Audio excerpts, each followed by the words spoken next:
Então, quem esteve na aula que eu fiz a semana passada, eu repassei toda essa apresentação aqui para eles. A gente relembrou tudo, né? A gente falou dos fenômenos físicos e químicos da digestão, a gente relembrou os órgãos. Essa apresentação aqui já está lá no portal para vocês, né? Antes da gente parar de ir para a escola, por causa da quarentena, ela já estava no portal. Então, relembrem isso, tenham isso bem claro, né? Qual que é a diferença entre um fenômeno físico e um fenômeno químico na digestão? Você tem que ter muito clareza que o químico sempre vai envolver as enzimas, né? E os físicos não. Então, os físicos modificam o alimento, mas não formam novas substâncias.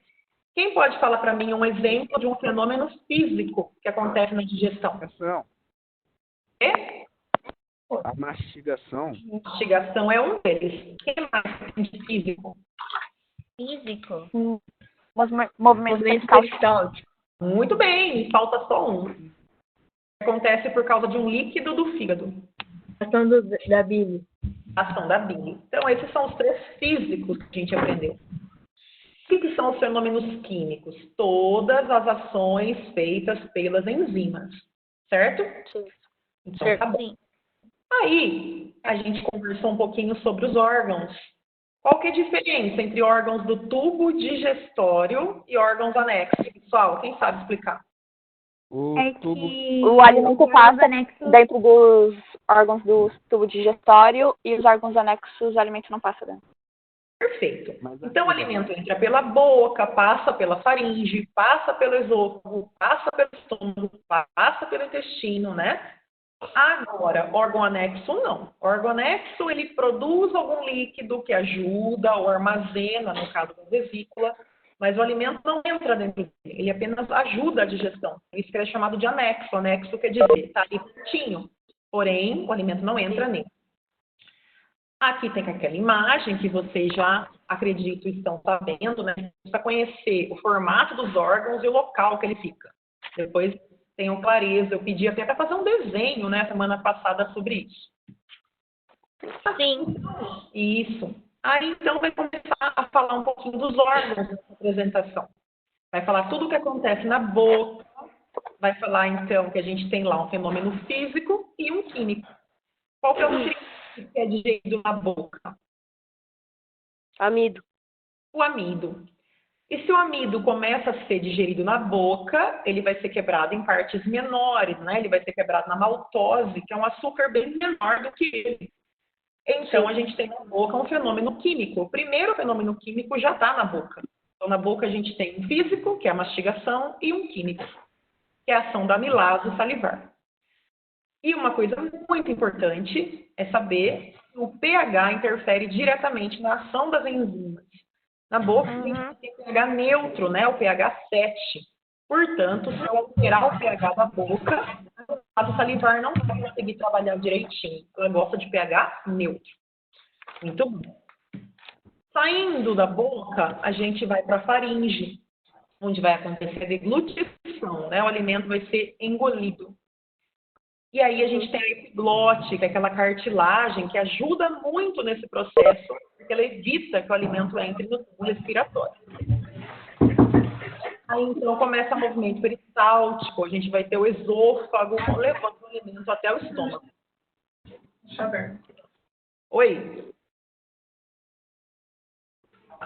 Chegou no estômago então, pessoal, a gente vai ter a segunda enzima atuando. A gente vai ter as proteínas sendo quebradas pela protease.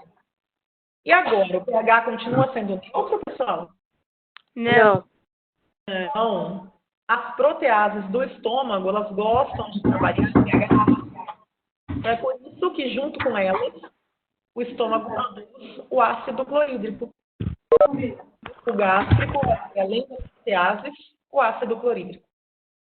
E aí, então, o alimento vai ficar aqui dentro, o necessário para as proteínas serem digeridas, né? Protegido por músculo, a gente falou, para ele não ser agredido. Ótimo. A gente vai terminar a digestão, então, no duodeno. Primeiro pedacinho do intestino. E dentro desse duodeno, a gente vai ter a liberação de duas substâncias, né? Bile, que faz transformação física, para diminuir o tamanho das gotas de gordura. O suco pancreático. Isso, que vem lá do pâncreas. Ele sim é rico em enzimas. E vai fazer, então, a quebra da maioria dos nutrientes que ainda não foram. Nossa, Pro, tá um chiado muito grande. Eu não sei se tem os áudios ligados, não dá pra escutar direito. Tem alguém com o microfone aberto. Fechem o microfone, gente. Tá. Aperta só a hora que for falar e depois fecha de novo. Então, a gente tem lá no suco pancreático, né? Bicarbonato de sódio, que vai tornar esse pH aí, então. Que vai tornar esse pH básico, ele vai ser 8. E a gente vai ter diversas enzimas. E a digestão, então, tem que terminar aqui. E aí, o que vai acontecer? Falta absorver os nutrientes, né? Tem gente falando. Nossa, não dá pra escutar nada. Mas, Professor, não tô dando pra ouvir nada.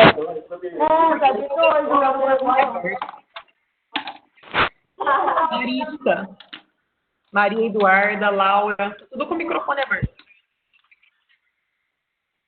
Larissa Trindade, fecha o microfone. Muito bem, acho que agora vai melhorar. Então, a gente tem os nutrientes grandes, né, sendo quebrados pelas enzimas em nutrientes pequenos. Então, qual vai ser o resultado, pessoal? Isso é importante. Qual vai ser o resultado após a digestão? A gente vai ter aminoácidos que vieram das proteínas, a gente vai ter açúcares pequenos que vieram principalmente do amido, e a gente vai ter ácido graxo e colesterol que vieram dos lipídios. E tudo isso precisa ser absorvido. E como eles vão ser absorvidos? Eles vão ser absorvidos diretamente pelo intestino delgado. Então, a gente tem lá no intestino delgado algumas preguinhas, dedinhos, que a gente chama de vilosidades. Se vocês repararem, né, as vilosidades aumentam muito a superfície. Sim. Porque esses dedinhos fazem com que o tamanho da superfície interna seja maior do que seria se fosse liso.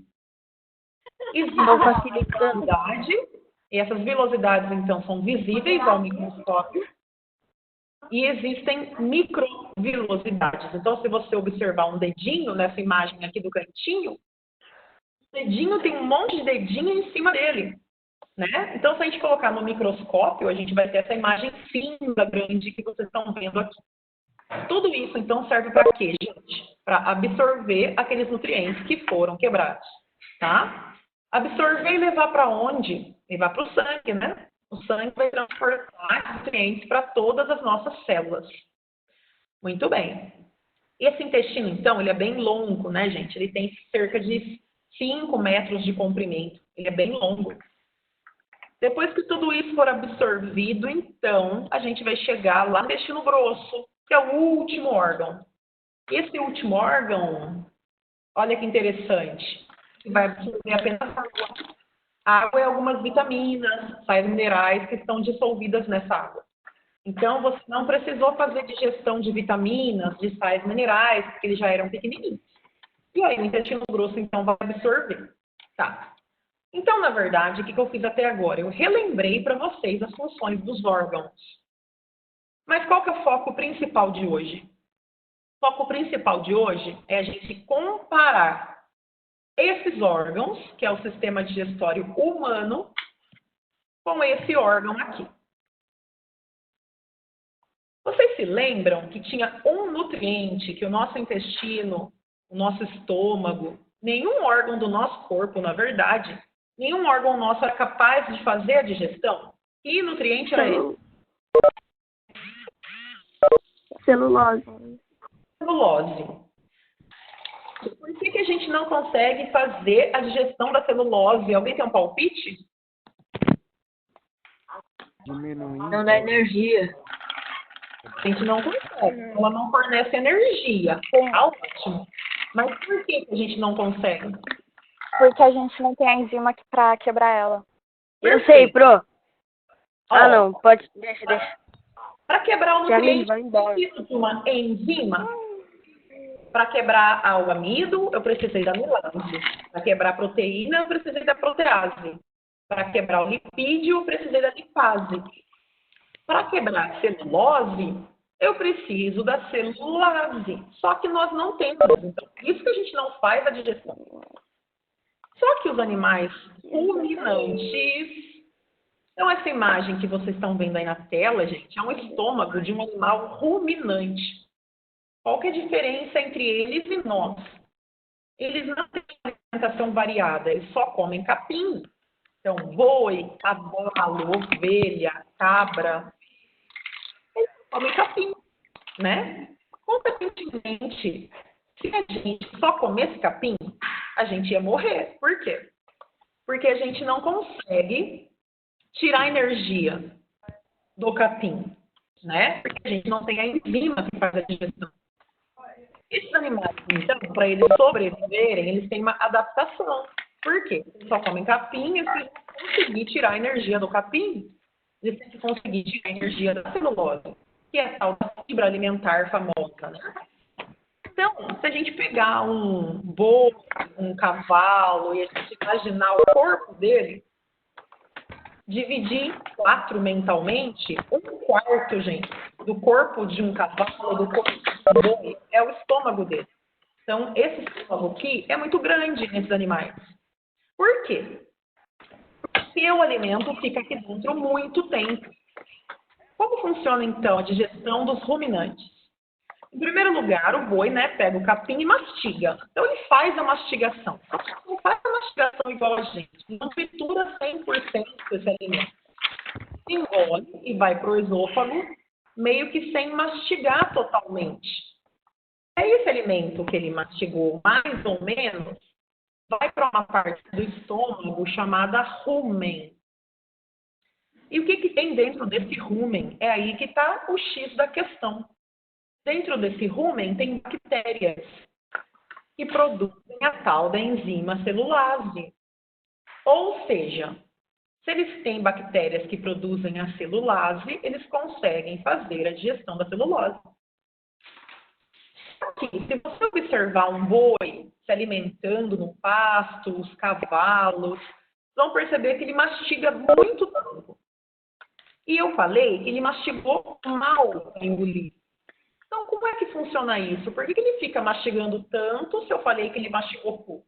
O que acontece é que depois que ele engoliu o alimento, ele foi para o rumen e misturou com as bactérias.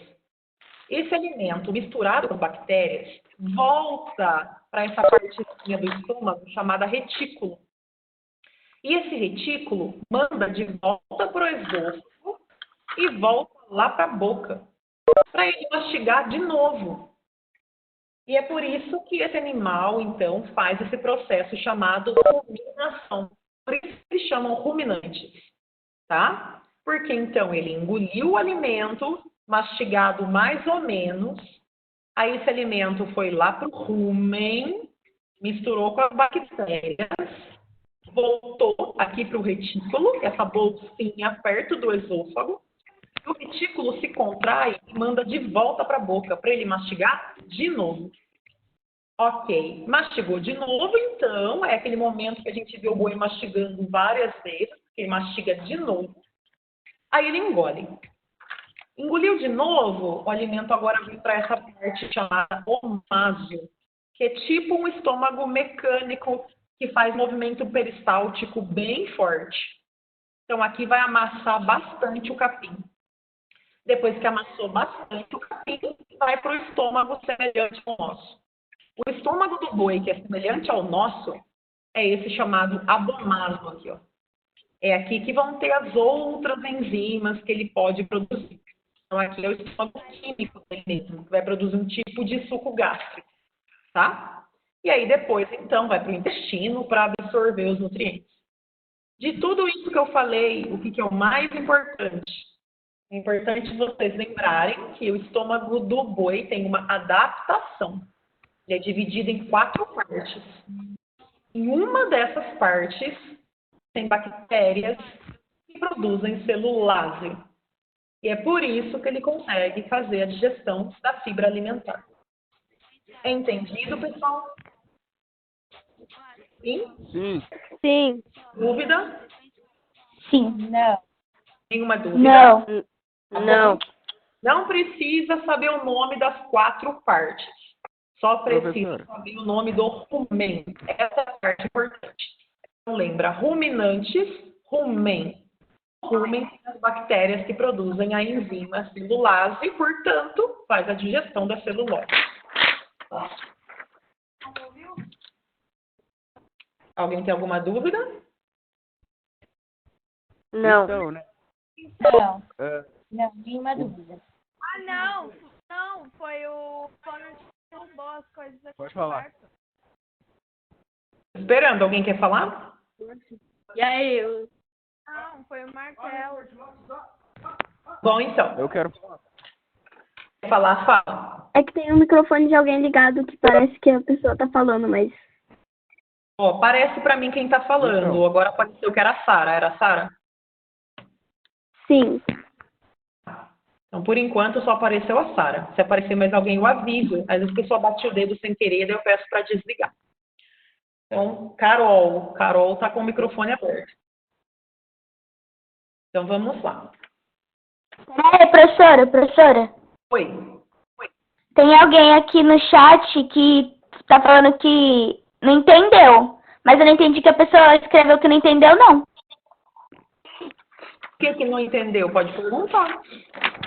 A pessoa falou assim, professora, eu não entendi uma coisa. Eu entendi o processo da ruminação, porém eu não entendi o porquê.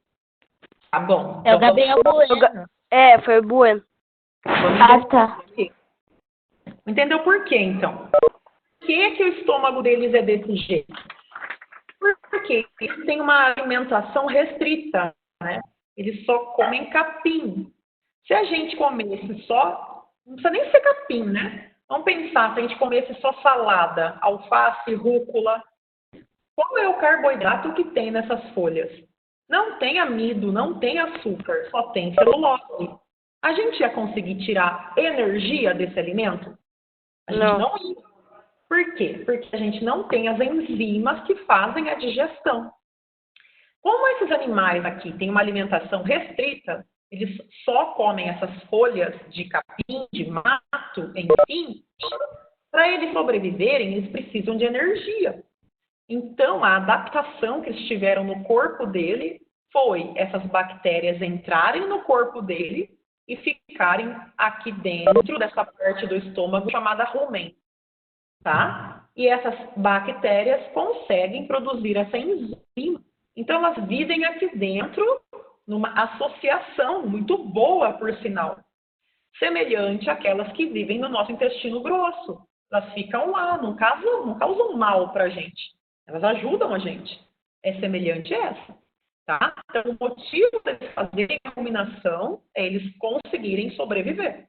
Se eles não fizessem isso, né, se eles não mastigassem de novo o alimento, engolissem de novo, não daria tempo para as bactérias quebrarem a celulose. Tá? Então, eles engolem o alimento, misturam com as bactérias, volta para a boca para mastigar bem, para misturar bem, para depois fazer a digestão. Tá bom, Gabriel? Professor, Oi. eles conseguem tirar energia de alguma outra coisa? Não, só da celulose mesmo. Porque eles não comem outras coisas. Se eles comessem, eles conseguiriam. Eles produzem as outras enzimas também. Só que eles só comem a celulose. Entendi. Entendeu? Então tá bom. Vamos olhar então a última coisa que falta hoje. Esse aqui é um animalzinho que também tem uma diferença do nosso sistema digestório. Por quê? Principalmente, eles têm a falta de alguma coisa que a gente tem e eles não têm. Quem dá um palpite? que a gente tem que esses animais não têm? Quê? Dentes. Dentes. Dentes. Claro que a gente está falando da digestão, né, gente? A gente tem que as aves não têm. Estou falando especificamente da digestão. Então, as aves têm um bico na boca, elas não têm dentes. Elas não têm dentes justamente para serem mais leves, né? Para voar. Só que a falta dos dentes nelas causa um problema, elas não mastigam o alimento. Então, Ih, cadê? claro que tem vários tipos de aves, né? Tem ave que come semente, tem ave que come bichinho. As aves que comem sementes vão enfrentar um problema sério se elas não tivessem uma adaptação. Que problema é esse? Ela engole o grão inteiro, né? Para ela fazer a digestão desse grão, ela vai ter que triturar esse grão. Então, para ela conseguir triturar esse grão sem ter dentes, ela tem 2 órgãos que nós não temos. Então, em primeiro lugar, ela tem um papo. Todo mundo já ouviu aquele ditado popular? De grão em grão, a galinha enche o papo, né? O que é o papo? É um alargamento do esôfago.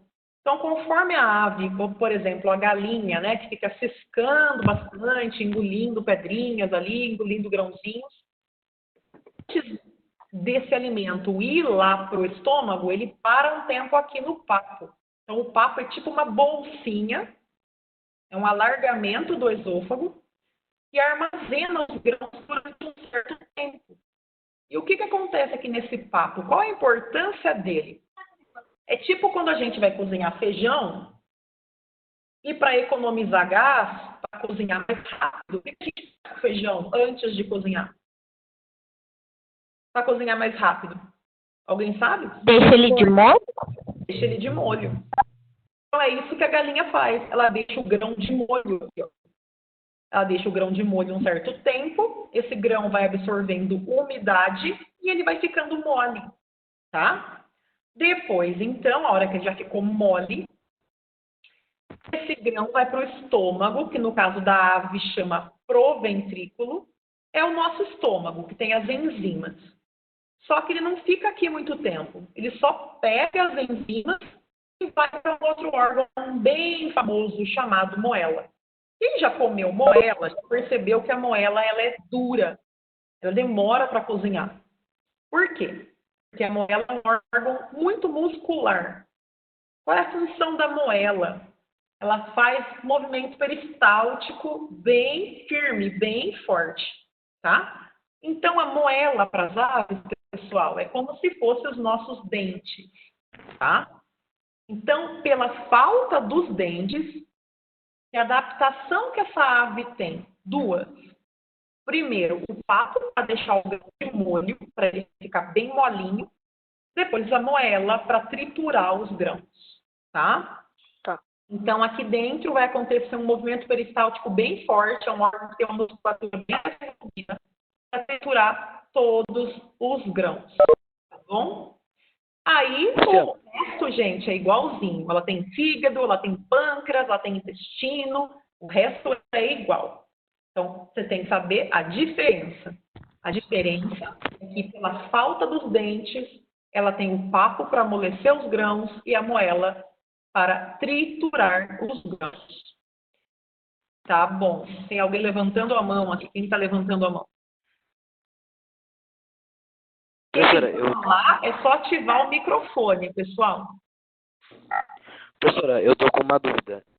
Fala. Tipo, por que ela precisa da... Tipo, eu sei que ela não tem dente, mas ela não tem um bico. O bico ele não pode ajudar na hora da digestão? Tipo, pra partir os alimentos em pedaços Não, menores?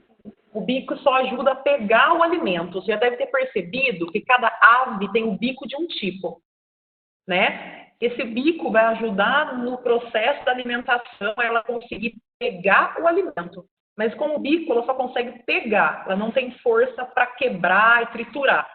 Exceto algumas aves, como a arara, como o papagaio, que o bico deles tem bastante força. Então, eles conseguem tirar a casca das sementes, mas não triturar. Eles conseguem apertar a semente para tirar a casca para conseguir engolir. Mas eles não conseguem mastigar. com o bico. No máximo, eles conseguem quebrar e engolir, não mastigar, tá? E aí, Entendi. esse papo e essa moela está presente em todas as aves que comem grãos. Nas aves que comem peixe, por exemplo, o pinguim, né? Uma ave marítima lá que vai comer peixe, eles vão ter papo e moela menos desenvolvido, mas ainda tem esses órgãos. Ele está mais desenvolvido em aves que comem grãos. Tá bom? Mais alguma dúvida, pessoal? Ô, Pro, você consegue explicar de novo a moela?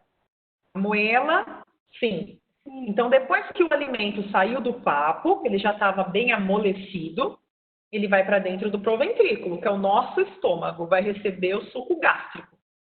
E aí, para triturar os grãos e misturar com o suco gástrico, ele vai para dentro da moela.